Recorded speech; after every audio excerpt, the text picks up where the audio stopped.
Assalamu alaikum. My name is Imam and I hope you all are doing fine.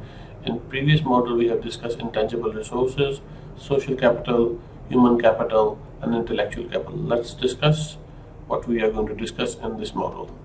We are going to discuss how sustained competitive advantage can be achieved through different kinds of resources. Following is the article. I hope you will go through it. Let's first discuss what are the firm resources. Firm resources can be assets, capabilities, organization processes, firm attributes, information, knowledge. Assets can be tangible, intangible, knowledge can be explicit, implicit, and BOM model can also be integrated in producing these resources. Now let's see what are the dimensions of physical, human, and organization capital resources. Physical capital include physical technology, firm's plant and equipment, geographic location, access to raw materials. On the other hand, human capital resources include training, experience, judgment, and intelligence. Organization capital includes formal reporting structure, formal and informal planning, controlling, coordinating systems, and informal relationships. In this article, resources have been discussed from the perspective of 2 points of view. First is environment models, and second is resource-based point of view. Let's discuss one by one. The first is environmental models. It has 2 models, SWOT analysis and Porter's 5 forces model. SWOT analysis discusses organization strength, weaknesses, opportunity and threats, and devise strategies accordingly to the environment. On the other hand, Porter's 5 forces model discusses bargaining power of buyers, bargaining power of suppliers, threat of new entity, threat of substitute, competitive rivalry. So SWOT analysis focus on those resources which can enhance strengths and opportunities and improve their weaknesses and avoid threats. On the other hand, Porter's 5 forces model focuses on those resources which can bar threat of new entity and which can make difficulty in making substitutes.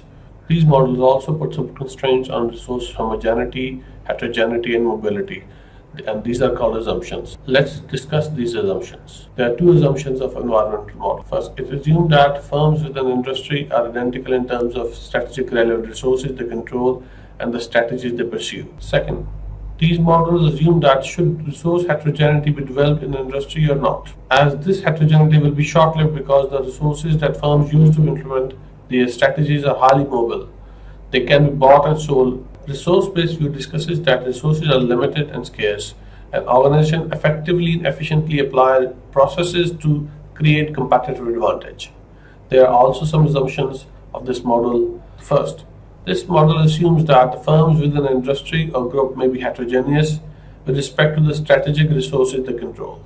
Second, this model assumes that these resources may not be perfect mobile across firms and thus heterogeneity cannot be long-lasting. Now let's discuss those concepts for which all this discussion has been made. The first one is competitive advantage. A firm is said to have a competitive advantage when it is implementing a value-creating strategy not simultaneously being implemented by any current or potential competitors.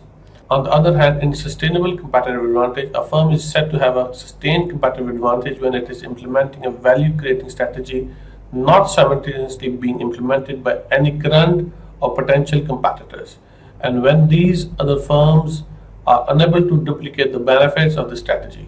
So the sustained competitive advantage used in this article does not refer to the period of calendar time. Now there is a very interesting table which discusses how combination of homogeneity, heterogeneity, and mobility of resources can create sustained competitive advantage.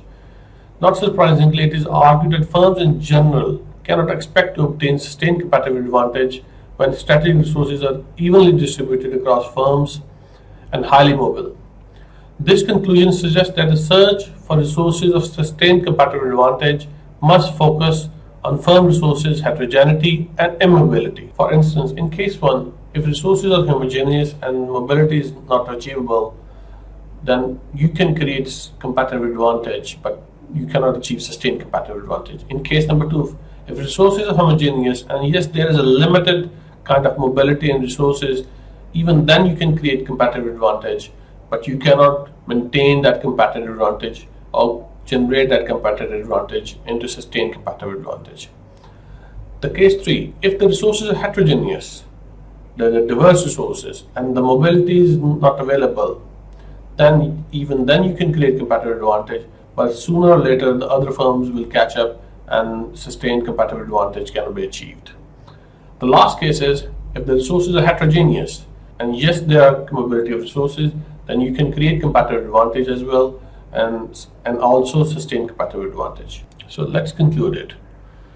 Not all firms hold the potential of sustained competitive advantage. To have this potential, a firm resources must have four attributes. These are the four attributes. Now let's discuss them one by one. First, valuable. Resources are valuable when they enable a firm to conceive or implement strategies that improve its efficiency and effectiveness. Second, when they exploit opportunities or neutralize threats in a firm's environment. Rareness can also contribute in sustained competitive advantage, but question is, how much rareness is required that can generate a sustained competitive advantage? Third, imperfectly imitable. Firm resources can be imperfectly imitable for one or combination of three ways. First, the ability of a firm to obtain a resource is dependent upon unique historical conditions.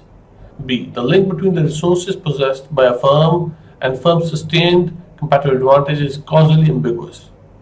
C. It is socially complex that it cannot be decomposed. For instance, it includes the interpersonal relationships among managers in a firm, the culture, the reputation among suppliers. So it is socially complex that we cannot decompose it last.